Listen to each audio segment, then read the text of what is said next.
aphoristic appendage to On Truth-Telling. 251 to 300. 251. Jetez un coup d'œil à la ferme des animaux.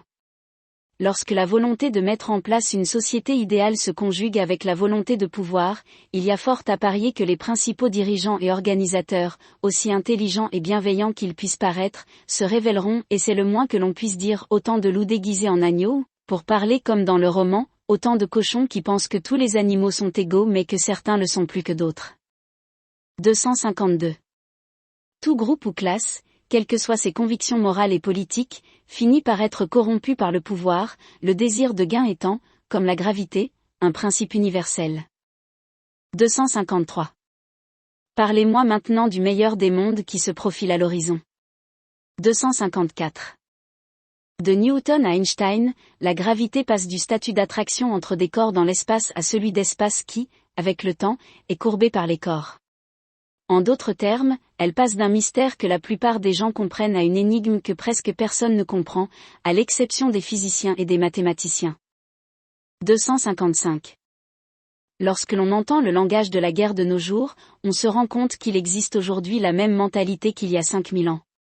Des peuples et des pays qui s'enorgueillissent de leur bonne grâce sont prêts, face à une menace extérieure, à déchaîner l'horreur. 256. Il serait juste de dire qu'un empire montre des signes de déclin lorsque ce qu'il attend de lui-même en tant que société modèle et ce qu'il attend de lui-même en tant que force impériale deviennent disparates jusqu'à l'absurde. 257. Pour la naissance d'un aphorisme, on compte toujours sur un état d'esprit qui, à certains moments inexplicables, a la pureté d'un prisme. La plupart du temps, c'est tout le contraire, soit trouble et confus, soit égocentrique et sot. 258. Si chaque personne était un modèle de bonne conduite, le monde serait sans aucun doute beaucoup plus sûr. La question est toutefois de savoir dans quelle mesure nous préférons la sécurité à d'autres choses. Une certaine homogénéité morale, politique et culturelle, résultante du fait que tout le monde est bien pensant et bien agissante, serait-elle tolérable ? Le monde pourrait-il devenir une seule et même communauté ? Comme il semble inhumain et méprisable d'exclure une telle possibilité.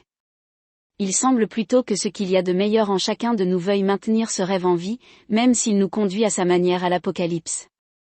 259. Vous voyez où est le problème, vous tous les intellectuels qui prétendent connaître et occuper le terrain de la morale ?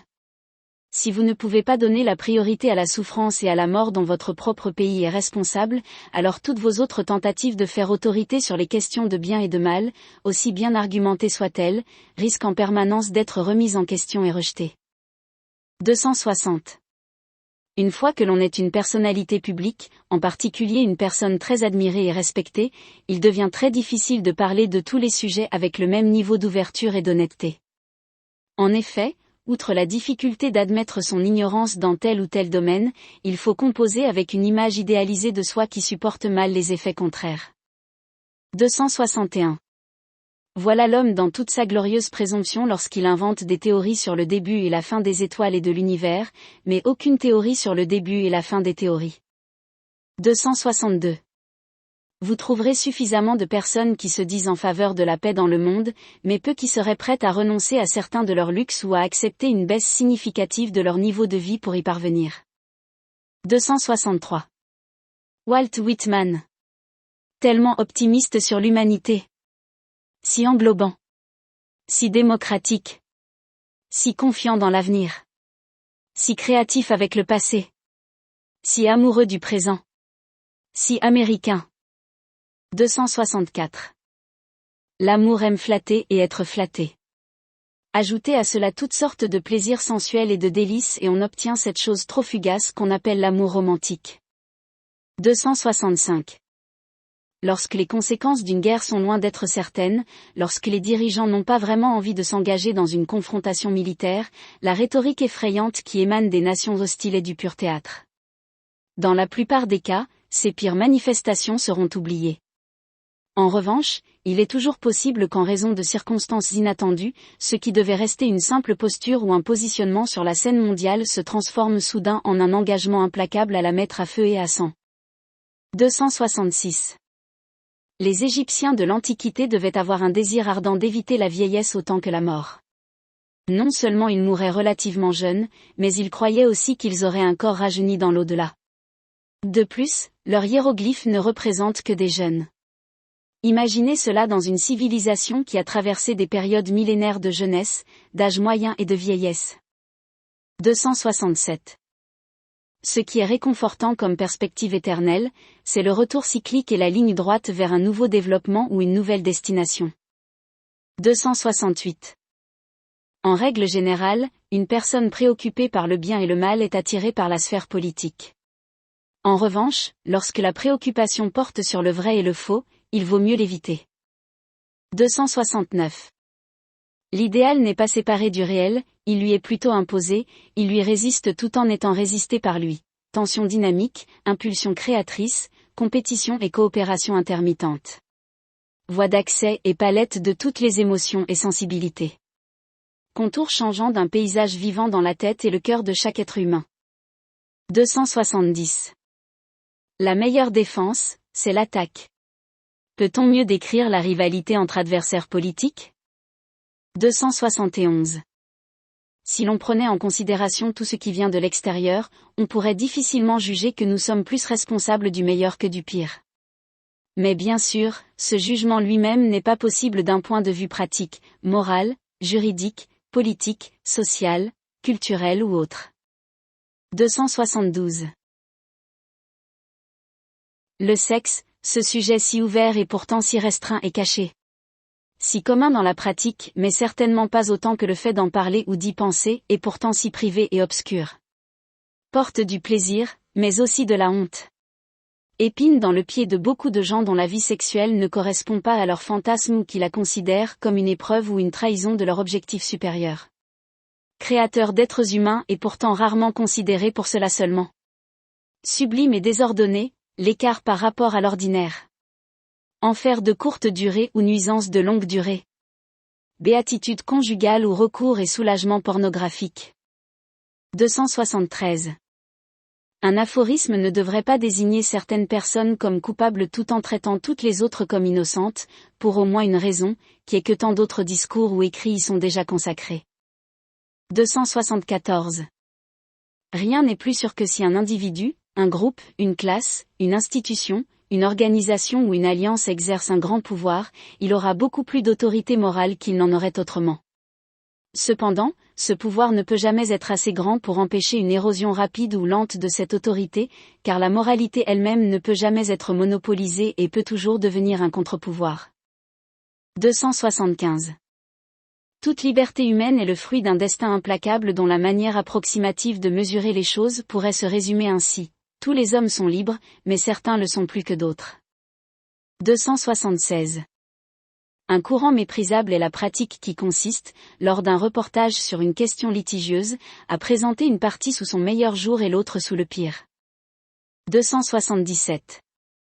Toute argumentation est suspecte dans la mesure où elle est partisane, polémique et a tendance à privilégier la victoire, le principe d'équité ou d'exactitude étant ainsi mis à mal. 278. Lorsqu'il s'agit de violence, du pire dont les êtres humains sont capables, de ce qui relève même d'actes d'agression légers, il existe un double standard si immense, si durable, si enraciné, si robuste, si résistant à tout traitement au niveau de la morale pratique que, tout compte fait, il faudrait un second avènement pour s'en débarrasser. 279. Le moment de la mort est celui où le monde cesse de circuler à travers nous et où nous commençons à circuler à travers lui. 280. La plupart d'entre nous pensent au jour le jour, à la semaine, au mois et à l'année. Faut-il s'étonner si, dans 5, 10, 20, 50 ou 100 ans, il se passe quelque chose que personne n'a pensé ou prévu. 281. Se préoccuper du vrai au détriment du bien peut être considéré comme froid, insensible, voire répréhensible. En revanche, se préoccuper du bien au détriment du vrai peut être perçu comme une attitude flasque, vulnérable et ouverte à la corruption. 282. Walt Whitman a réussi à conserver son optimisme même face aux horreurs de la guerre civile américaine. Il semble que toutes les blessures résultant de cette conflagration, ainsi que toutes celles résultant des précédentes, seront spirituellement guéries au fur et à mesure que la grande nouvelle démocratie étendra son influence partout et favorisera la fraternité entre les hommes. L'attitude positive, tournée vers l'avenir, voire prophétique, qu'il adopte dans une grande partie de Feuilles d'herbe ne montre guère qu'il veuille ou puisse extrapoler sur les horreurs susmentionnées pour prévoir celles du XXe siècle. À cet égard, son optimisme était un produit de son époque. Bien que loin d'être innocente, l'Amérique du milieu et de la fin du XIXe siècle semblait encore disposer de tous les idéaux et de l'énergie nécessaire pour redresser tous les torts. 283. Une grande nation en crise d'identité, c'est la continuité contre la discontinuité, la réforme contre la révolution, le projet de société modèle contre le projet impérial. 284. A. Les questions brûlantes du moment sont des étoiles filantes destinées à s'éteindre très vite. B. Oui, dans la plupart des cas, c'est vrai, mais quand l'une d'entre elles provoque une conflagration, c'est plutôt comme si toutes les autres étaient de mauvais présages. 285. Ce qui est prouvé humainement possible à maintes reprises est une conjonction extatique de certitude morale et de violence extrême. 286. Même si l'on met de côté la question de l'absence d'objectivité pour diverses raisons, une presse libre n'est pas si libre qu'elle le prétend. Après tout, comme il s'agit d'une entreprise, elle doit rapporter chaque jour un certain nombre de nouvelles, même si ce qui se passe n'est pas très différent de ce qui est arrivé la veille. 287. Ce que l'on admet guère, s'agissant d'un domaine tout à fait sensible, c'est que tout le monde, ou presque, cherche à se hisser au sommet. Mais cette soif de pouvoir et de supériorité, présente même dans cet aphorisme, peut se manifester de multiples façons et semble côtoyer aussi bien les anges que les démons. 288. S'il est relativement facile d'adopter une position radicale ou extrême au sein d'un mouvement politique, il est en revanche extrêmement difficile de maintenir une position ambiguë ou équivoque lorsqu'il existe un consensus moral très marqué. 289. Ce qui différencie la morale de la plupart des autres sujets, c'est que, bien qu'elle soit très complexe, tout le monde pense la comprendre. La raison en est l'hypothèse selon laquelle, en raison de tout ce qui a déjà été rejeté ou affiné dans ce domaine, une sorte de point final historique a été atteint. En d'autres termes, il est largement supposé que l'époque dans laquelle nous vivons et la culture qui est la nôtre sont si avancées que notre connaissance du bien et du mal a atteint un point culminant, à l'exception de quelques touches finales, ne peut pas changer ou aller au-delà de ce qu'elle est. 290. Selon le dictionnaire en ligne Wikipédia, le picorage est l'action de mettre en avant des cas individuels ou des données qui semblent confirmer une position particulière, tout en ignorant une partie importante des cas ou des données connexes qui pourraient contredire cette position. Une grande partie des nouvelles que nous recevons chaque jour correspond parfaitement à cette définition. 291. Serait-il vraiment possible de vivre sans rien aimer ni détester ? Oui, mais seulement si chaque instant de notre vie était rempli de tout le contraire. Mais bien sûr, ce n'est pas possible, car même les enfants ont des hauts et des bas, et nous devons donc nous contenter d'une sorte d'état intermédiaire. En d'autres termes, pendant de nombreux moments de notre vie qui ne sont pas remplis de bonheur, nous aimons plutôt notre aversion pour les choses et nous nous réjouissons même de notre haine à leur égard. 292. Nombreux sont ceux qui, aujourd'hui, parle de la religion comme s'il s'agissait de la pire chose qui soit arrivée au monde. Il s'agit bien sûr d'un vaste sujet qui ouvre de nombreuses voies d'investigation. Mais il y a une chose qui frappe l'imagination d'au moins certains d'entre nous qui ne sommes pas si prompts à condamner les pratiques ancestrales. Dans la perspective d'un événement apocalyptique, nous nous demandons combien de ces moqueurs, s'ils voyaient venir la fin non seulement d'eux-mêmes, mais aussi de leurs proches et de tout ce qui leur est cher, ne s'agenouilleraient pas dans la seconde et ne prieraient pas pour un acte de salut bien au-delà de la raison ou de l'explication scientifique. 293. Chant de moi-même de Walt Whitman semble être sa réponse à la question « Comment puis-je me justifier et justifier tout le reste au plus haut niveau possible ?» Avec un projet aussi immense en vue, il semble qu'il se débarrasse de toute contrainte spirituelle ou imaginative pour parvenir à une vision poétique exaltant lui-même et tout le reste à l'infini et sans relâche. 294. Tout comme nous devons porter un masque en public dans une multitude d'occasions, nous devons l'enlever ou le faire enlever au moins de temps en temps et de quelque manière que ce soit.